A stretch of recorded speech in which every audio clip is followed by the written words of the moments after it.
come along to the Laxey Working Men's Institute. There's going to be a series of these meetings going around the island about the probable flooding the Isle of Man in the future, what can be done about it. Alan's here from the government side of things. I know your presentation is fairly small because you've got the consultants that are coming in, but you know, this is a meet the people. This is the first one as well. Yeah. What are you going to tell them? It's very much today, Paul, about looking at the options report that's being produced by JBA consultants. The key to today really is getting feedback from the local community on whether they want anything or nothing to happen within their local area. Okay, well, sorry, they want something, but they don't want to pay for it. They still want their views, and they don't want big walls. Yeah?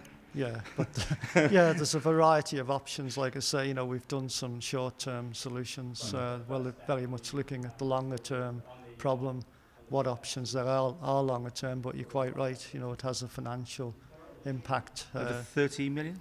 About 30 million island-wide, hoping to put that into a rolling programme of between probably 5 and 10 years. Okay, well, we've got some shots being taken in Laxey, for instance, down there at the quayside at the high tide, those unusual ones, and they put a boom out. In fact, they tried that last time.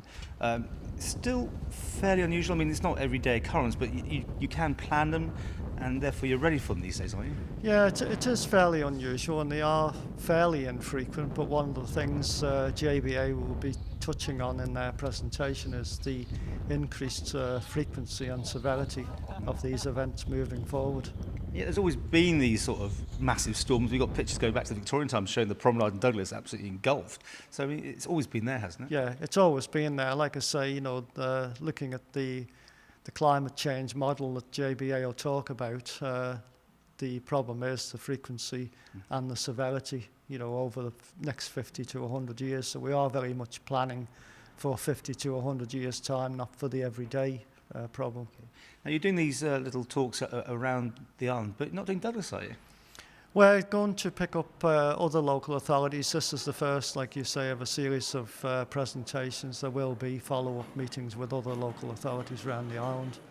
And if we're being realistic, nothing's going to happen for some time, right? No, there's not going to be any big walls built around the island for some time. No, this is very much early stage of consultation. Like I say, feedback from the local community, and yeah, being realistic, you know, there's a lot of hurdles to get over before we get anywhere near doing any works on the ground. So we probably are talking about realistically, you know, 2 years hence at the earliest, I would think.